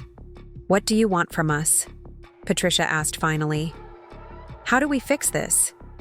The question surprised me, not because she'd asked it, but because I realized I didn't have a ready answer. For so long, I'd been focused on surviving these family gatherings, on getting through them without causing drama or making waves. I'd never actually considered what it would take to make them genuinely welcoming.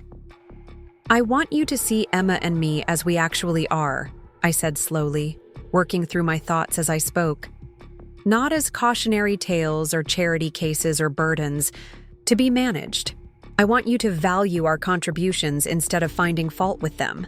I want you to include us as full family members instead of treating us like distant relatives you're obligated to invite. And if we can't do that? Bob asked, his voice quiet. If we've damaged this too badly to repair? It was a fair question, and one I'd been avoiding thinking about for years. What happened if this family couldn't learn to treat us with basic respect? What happened if their vision of love would always require us to diminish ourselves? Then Emma and I will create our own traditions, I said simply. We'll build relationships with people who value us for who we are, instead of judging us for who we're not. We'll spend holidays with people who know how to love without conditions. The truth of it settled over me like a warm blanket. For the first time in years, I felt genuinely at peace with the possibility of walking away from this family. Not from anger or spite, but from a simple recognition that love shouldn't require self-betrayal. Patricia's eyes filled with tears, and for a moment I saw a glimpse of my sister as she used to be, before marriage and money and social position had changed her into someone I barely recognized. I don't want to lose you, she whispered. I don't want to lose Emma. Then learn how to love us, I said simply. Learn how to see us as we are instead of who you think we should be. Learn how to treat us as family instead of projects to be fixed. From the family room came the sound of Emma's voice raised in excitement, apparently winning another game against her cousins. The sound made all of us turn toward the doorway, reminded of the child whose innocent honesty had forced this moment of reckoning. She's remarkable, Linda said quietly, and for the first time all day, her voice held genuine warmth. The way she sees things, the way she expresses herself. I've never met a 7-year-old quite like her. She gets that from you, Patricia said, looking at me with something that might have been respect. That clarity, that refusal to accept. Less than she deserves. I used to admire that about you before. Before what? I asked. Before I got scared that you were right and I was wrong about everything that mattered. The admission hung in the air between us, heavy with years of unspoken resentment and misunderstanding. Patricia had been judging my choices not because she thought they were inferior, but because they highlighted the compromises she'd made in her own life. "I'm not right about everything," I said softly. "I've made plenty of mistakes. But I'm right about this. Emma and I deserve to be treated with dignity and respect, not because we've earned it through success or status, but because we're human, beings who happen to be your family." Bob cleared his throat, clearly uncomfortable with the emotional direction the conversation had taken. "So what happens now? Do we start over? Pretend this conversation never happened?" "We remember it," I said firmly. "We remember what Emma said about learning to love people better. We remember that intentions don't matter if the impact is harmful. We remember that family should be the place where you feel most accepted, not most judged."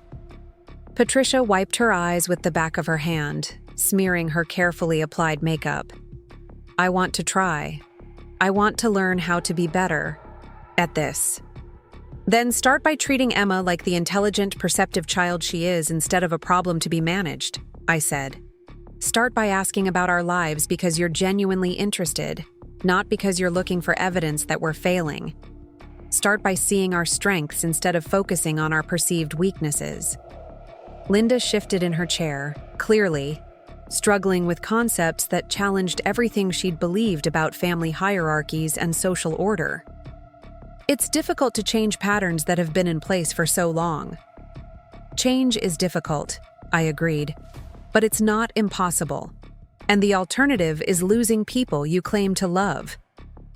From the family room came the sound of chairs scraping and footsteps, suggesting that the children were moving on to a different activity. Soon, Emma would probably come looking for me again, ready to go home to our small apartment where she was valued for exactly who she was.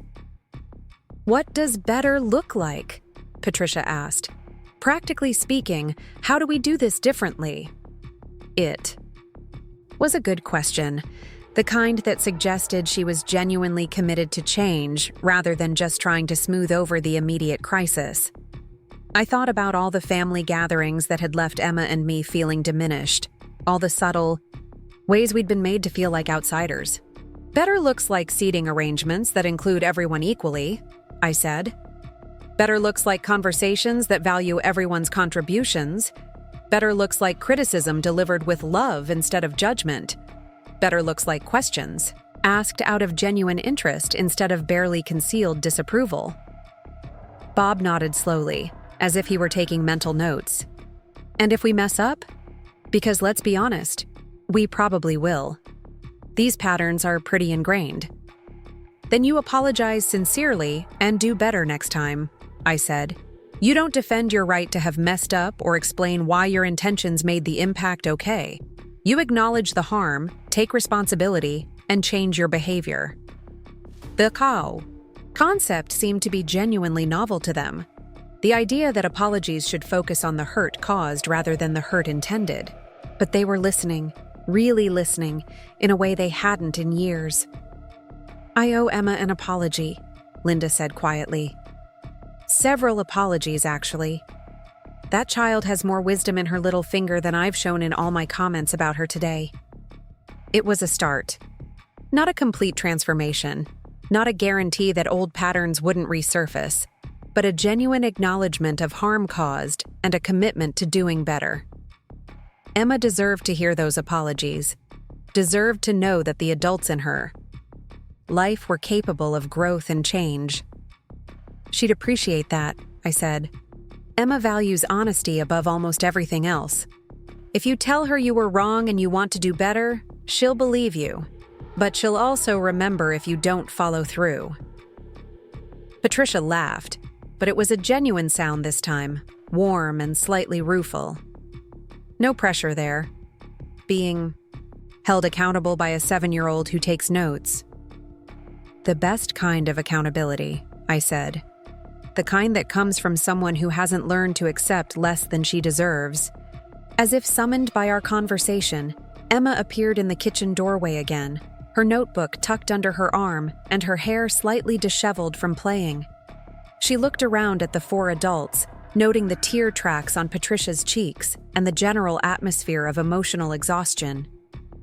"Are you done talking about important stuff?" she asked. "Because Michael wants to show everyone his new art project, and he said I could help him explain it." The request was so normal, so beautifully ordinary after the intensity of our conversation, that it made me smile despite everything. This was what family gatherings should be about. Children excited to share their creations. Adults gathered to appreciate and encourage their efforts. "We're done for now," I said. "Let's go see Michael's project." As we walked toward the family room together, Emma slipped her hand into mine and looked up at me with those wise, assessing eyes. "Did you fix it?" she asked quietly. The grown-up stuff that was making everyone sad? I squeezed her hand gently, marveling at her ability to distill complex emotional dynamics into simple questions that cut straight to the heart of things. "We started to fix it," I said honestly. "But fixing takes time, especially when things have been broken for a long time. The important thing is that everyone wants to try." Emma nodded, as if this made perfect sense to her. "Good. Because I like Michael and Jessica, and I want to keep coming to visit them. But I didn't like the way the grown-ups were acting today." "How were they acting?"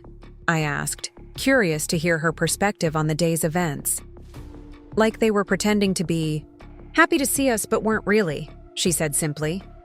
"Like when kids at school invite you to their party because their mom made them, not because they actually want you there." The comparison was heartbreakingly accurate. That's exactly what our family gatherings had felt like. Obligatory invitations, extended out of duty rather than genuine desire for our company. "Well," I said as we reached the family room where Michael was setting up his art supplies, "maybe next time it will feel different." "Maybe," Emma agreed, pulling out her notebook and flipping to a fresh page. "I'll write down what happens and see if it gets better." As I watched her settle in beside Michael, ready to help him share his creative project with the family, I felt something shift inside me. For the first time in years, I was genuinely hopeful about our place in this family, not because I believed change would be easy or immediate, but because I finally understood that Emma and I deserved better, and more importantly, that we were strong enough to demand it. The little girl with the purple notebook had shown us all what love should look like: honest, accepting, and brave enough to speak truth even when it was uncomfortable. If the adults in her life could learn even half of what she already knew about treating people with dignity and respect, we might actually have a chance at building something real together. And if they couldn't learn, if they were too set in their patterns to change, then Emma and I would be fine on our own. We had each other, we had our truth, and we had the strength that comes from refusing to accept less than we deserved. That was more than enough to build a beautiful life on. Michael's art project turned out to be a series of family portraits he'd been working on for weeks. Careful pencil drawings that captured not just faces, but emotions, relationships, the subtle dynamics that existed between the people he loved. He'd spread them out on the coffee table in the family room, and as we gathered around to look at them, I was struck by how much this 12-year-old had observed and understood about his family. There was one of his parents at a dinner party. Patricia's smile bright and perfect, while Bob looked slightly disconnected, his eyes focused somewhere beyond the frame. Another showed Jessica sprawled across her bed, surrounded by the teenage detritus of clothes and books and electronics. But her expression was thoughtful, almost melancholy. He'd drawn his grandmother Linda sitting in her favorite chair, but something in the lines around her eyes suggested loneliness rather than contentment. "These are incredible," I said, genuinely amazed by the skill and perception in his work. "Michael, you have a real gift." He blushed slightly, pleased by the fa. Praised but also embarrassed by the attention. I like drawing people when they don't know I'm watching. They look more like themselves. More like themselves. It was such a simple observation, but it struck me as profoundly true. People did look different when they thought no one was watching, when they weren't performing their social roles or maintaining their carefully constructed facades. Emma had pulled out her notebook and was studying one particular drawing intently. It showed our family from earlier that evening, all of us gathered around the dining room table. But something about Michael's rendering made the separation between the two tables seem even more stark and deliberate than it had felt in real life. "You drew us at the little table," Emma observed, pointing to the corner of the sketch where she and I sat apart from the main family group. "Yeah," Michael said quietly, glancing nervously toward his parents who had just entered the room. "It looked weird to me having you guys separate like that. I wasn't sure why Mom set it up that way." The innocence of his comment hung in the air like a challenge. Here was another child, Patricia's own son, who had instinctively recognized that the seating arrangement was wrong, that it created division rather than inclusion. Patricia's face went through several expressions as she looked at her son's drawing, seeing her family dynamics rendered in stark black and white pencil strokes. There was no hiding behind explanations about practicality or space limitations when the visual evidence showed exactly what the arrangement had communicated about our place in the family hierarchy. "Sometimes grown-ups make decisions that seem strange to kids," she said finally, but her voice lacked conviction. "But why would you want to separate family members?" Michael pressed, his artistic eye clearly troubled by the composition he'd captured. "It makes the whole picture look unbalanced, like some people matter more than others." Some people matter more than others. From the mouths of babes came the truth that adults had been dancing around all evening. Michael's artistic sensibilities had cut straight to the heart of the problem. The visual representation of our family dinner had communicated exactly what Patricia had intended, whether she was willing to admit it or not. Emma opened her notebook and showed Michael one of her pages. "I wrote down some things about today, too. Want to see?"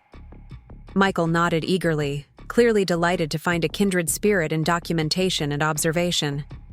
As they bent over Emma's notebook together, I could see them comparing notes, sharing their different but equally perceptive views of the day's events. "You wrote down what people said?" Michael asked, his voice filled with admiration. "That's so smart. I never thought of doing that.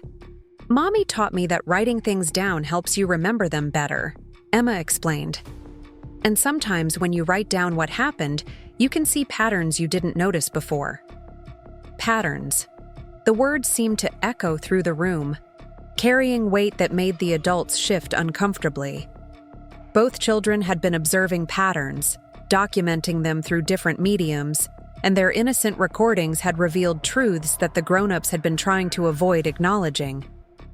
Bob cleared his throat, clearly uncomfortable with the direction the conversation was taking. "Maybe we should think about dessert. I believe there are some pies in the kitchen."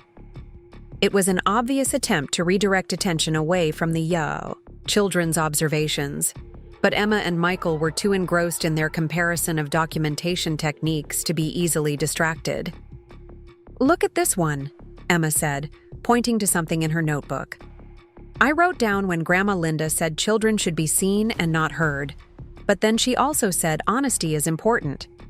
Do you think adults know when they say things that don't make sense together?"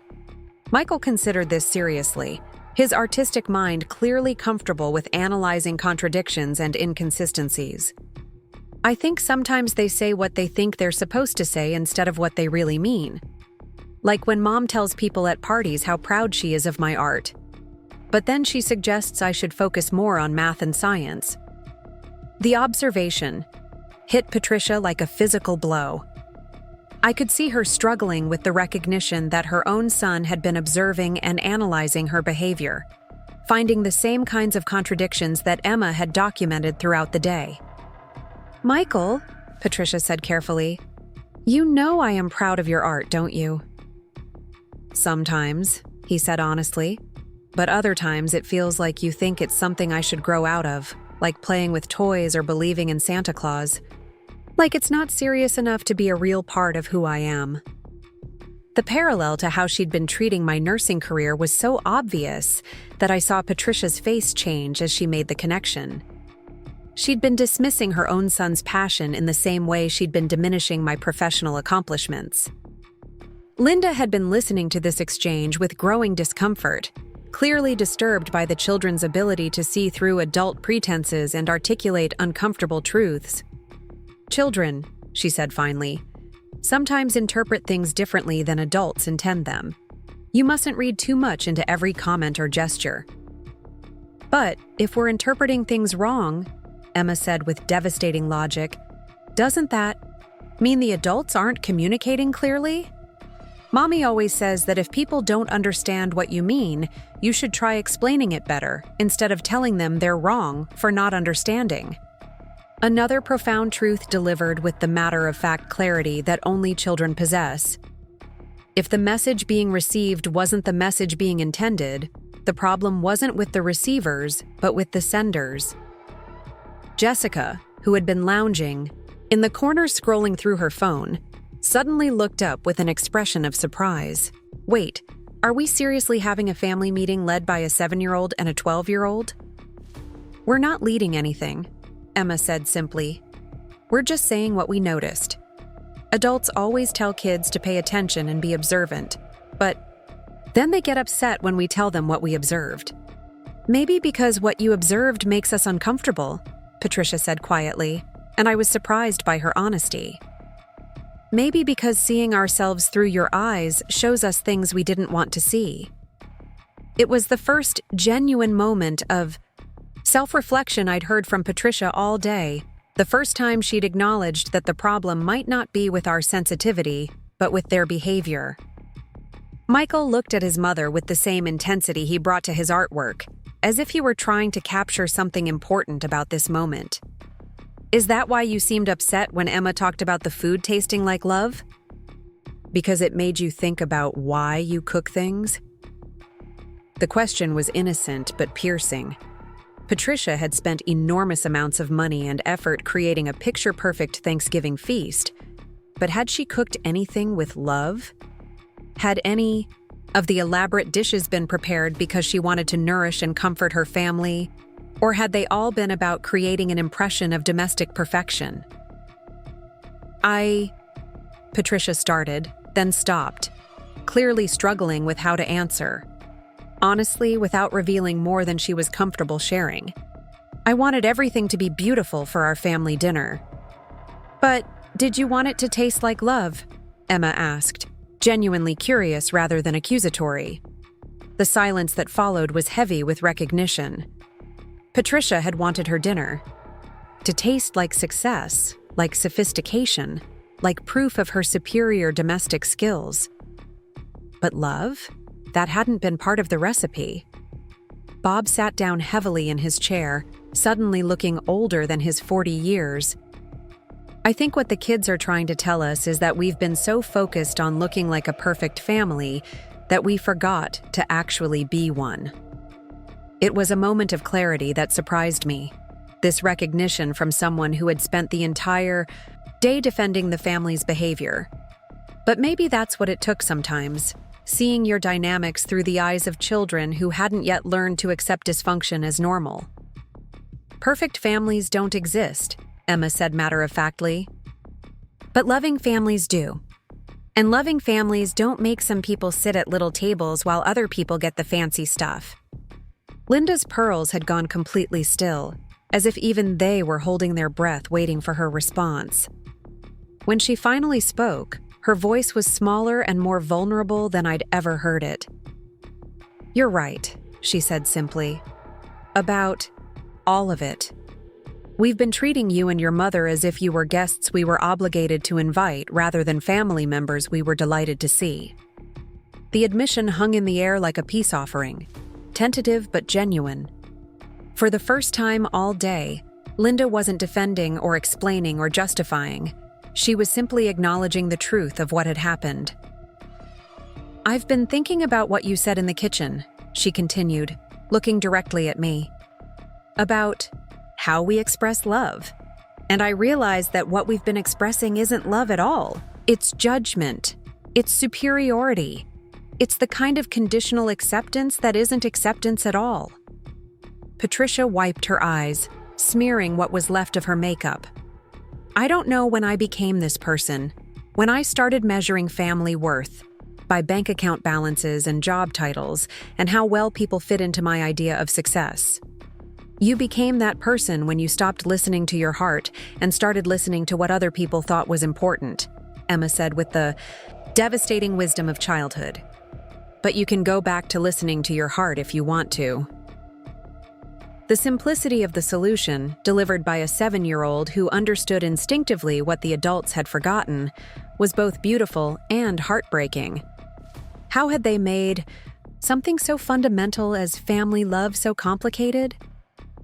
Michael had been quietly sketching throughout this conversation, his pencil moving quickly across a fresh page in his notebook. Now he held up his drawing, showing a very different family portrait than the one that had started this discussion. In this version, everyone was gathered around a single table, faces turned toward each other rather than away, expressions open and engaged rather than guarded and performance-focused. This is what it could look like, he said simply, if we wanted it to. The drawing was rough, just a quick sketch, but it captured something essential about the difference between a family that performed togetherness and a family that actually experienced it.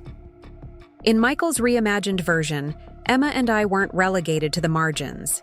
We were part of the central composition, included and valued and seen. Can we try again? Patricia asked, her voice tentative but hopeful. Not just with dinner, but with all of it? Can we learn how to be the family in Michael's drawing instead of the one we've been? It was a big question, the kind that required more than words to answer. Real change would take time, patience, consistent effort, and the willingness to acknowledge setbacks and keep trying anyway. We can try, I said carefully, but it has to be real change, not just better performance. Emma and I need to know that we're wanted here, not just tolerated. We need to feel valued for who we are, not constantly pressured to become someone else. And you need to apologize to Emma, I continued, looking specifically at Linda. She deserves to hear that the adults who hurt her feelings today understand what they did wrong and are committed to doing better. Linda nodded, then turned to face Emma directly. Emma, I owe you an apology. Several apologies, actually. I said things today that were meant to make you smaller and quieter, and that was wrong. You have every right to speak your mind, to ask questions, to take up space in this family. Emma listened seriously, her notebook open in her lap as if she were preparing to document this moment too. Thank you for saying that. I forgive you, but I'm going to remember what happened so I can see if things really get better. That's fair, Linda said, and to her credit, she didn't try to negotiate away Emma's right to maintain her vigilance. I hope that when you look back at future family gatherings, you'll see evidence that we learned how to love you better. Bob cleared his throat, clearly struggling with his own need to apologize. Emma, I'm sorry too. I said things that suggested you should question less and accept more, but that was wrong. Your questions today showed us things we needed to see about ourselves. And I'm sorry for making you sit at a separate table, Patricia added, her voice thick with emotion. It was wrong, and it was deliberate, and I don't have any excuse for it except that I was more concerned with protecting my image than with making you feel welcome. Emma nodded solemnly as she processed these apologies, clearly taking the time to consider whether they felt genuine. After a moment, she flipped to a new page in her notebook and began writing. What are you writing now? Michael asked curiously. I'm writing down what they said sorry for, Emma explained. So next time, if they do the same things again, I can show them their own words about why those things are wrong. The accountability system was both brilliant and devastating. Emma was giving the adults the gift of forgiveness, while simultaneously ensuring that they couldn't claim ignorance if they repeated their mistakes. "That seems very fair," Patricia said, and I could hear genuine respect in her voice. "You're teaching us how to be better, and you're helping us remember what we've learned." As the conversation wound down and we began the familiar ritual of gathering coats and saying goodbyes, I noticed something different in the way the family was. Interacting with Emma and me, the forced cheerfulness was gone, replaced by something more tentative but also more genuine. There were real hugs instead of air kisses, actual eye contact instead of polite glances, conversations that felt like connections rather than performances. "Thank you for speaking up today," Michael said quietly as Emma gathered her things. "For saying the things I was thinking but didn't know how to say." "Thank you for showing me your drawings," Emma replied. "It helped me understand that I wasn't the only one who noticed things were weird." As we reached the front door, Patricia hesitated, clearly wanting to say something more but uncertain how to express it. Finally, she knelt down to Emma's level, meeting her eyes with a directness that had been missing all day. "Emma, I want you to know that you're always welcome in this house. Not because we have to invite you, but because we want you here. And I want you to promise me something. If we start acting badly again, if we forget what we learned today, will you tell us? Will you keep using your voice to help us be better?" Emma considered this seriously, as she considered all important questions. "I promise I'll keep telling the truth about what I see, but you have to promise to listen to it, even when it makes you uncomfortable." "I promise," Patricia said, and sealed it with a hug that felt entirely different from the careful embrace she'd offered when we arrived. The drive home was quiet, but it was the comfortable silence of people who had said what needed to be said and been heard. Emma sat in the back seat with her notebook, occasionally writing something down, but mostly just looking out the window at the early evening darkness. "What are you thinking about, sweetheart?" I asked as we pulled into our apartment. "Complex." "I'm thinking that today was hard but good," she said thoughtfully. "Like when you have to get a shot at the doctor. It hurts for a minute, but then you feel better." It was a perfect analogy for what had happened. The confrontation had been painful, but it had been necessary to address the infection that had been growing in our family relationships for years. "Are you glad we went?" I asked. Emma considered this carefully, as she considered all questions that mattered. "I'm glad we went, and I'm glad we told the truth. I think maybe next time will be different." "And if it's not different?" I asked, curious about her contingency planning. "Then we'll know we tried, and we'll make our own Thanksgiving with people who know how to love us right," she said simply. "But I think they want to learn." Uncle Bob's face looked really sad when he realized he was being mean, and Aunt Patricia cried real tears, not pretend ones. My daughter, the emotion detective, who could distinguish between genuine remorse and performative regret at 7 years old. I marveled again at her wisdom, her resilience, her absolute refusal to accept less than she deserved while still maintaining hope that people could change. As we climbed the stairs to our apartment, I thought about the family we'd left behind, probably still processing the day's revelations, hopefully beginning the hard work of examining their own behavior and committing to real change. Whether they would follow through remained to be seen, but for the first time in years, I felt genuinely hopeful about the possibility. "Mommy," Emma said as I unlocked our front door, "I'm proud of you for standing up for us today. I know it was scary." It had been scary, terrifying actually, but it had also been necessary and ultimately liberating. For the first time in years, I'd chosen our dignity over their comfort, our truth over their illusions.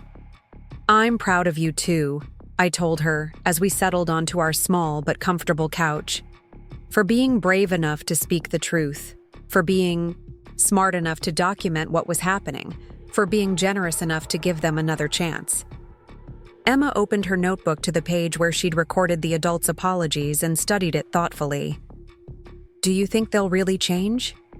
It was the million-dollar question, the one that would determine whether today had been a breakthrough or just another disappointing family drama. I thought about Patricia's tears, Linda's genuine remorse, Bob's obvious shock at seeing his behavior through his son's eyes.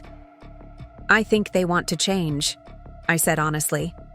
Whether they actually will depends on how hard they're willing to work at it.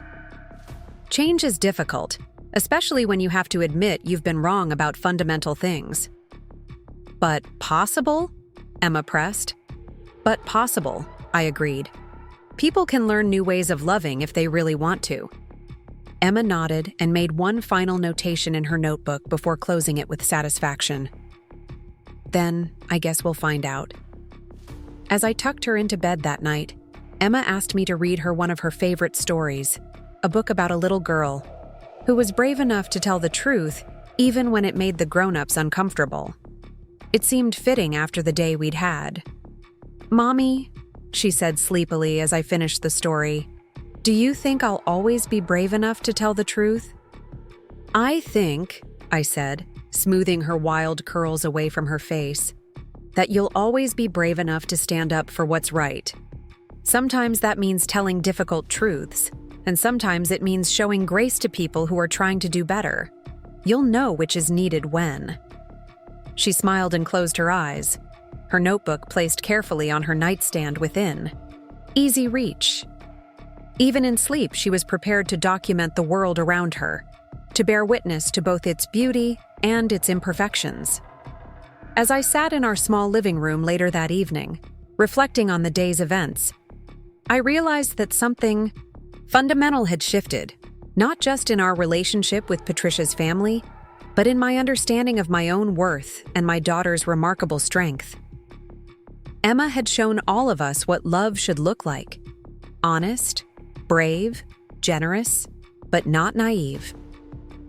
She'd held up a mirror to adult behavior and refused to accept the comfortable lies that allowed dysfunction to continue unchallenged. Whether the family would prove worthy of her faith in their capacity for change remained to be seen. But regardless of their response, Emma and I had learned something valuable about our own power, our own worth, our own refusal to accept less than we deserved. We had each other, we had our truth, and we had the courage to speak that truth even when it was uncomfortable. That was more than enough to build a beautiful life on, whether it included Patricia's family or not. The little girl with the purple notebook had taught us all that sometimes the most loving thing you can do is refuse to enable someone's worst impulses. Sometimes real love requires confrontation, accountability, the courage to say that current behavior is unacceptable and change is necessary. And sometimes, if you're very lucky, the people you love will be brave enough to look in the mirror you're holding up and decide they want to become better versions of themselves. Only time would tell if this was one of those times. But for the first time in years, I was genuinely hopeful that it might be. The notebook sat on Emma's nightstand, ready to document whatever came next. And whatever that was, we would face it together, armed with truth and dignity, and the unshakable knowledge that we deserved better than we'd been accepting. Up next, you've got 2 more standout stories right on your screen. If this one hit the mark, you won't want to pass these up. Just click and check them out.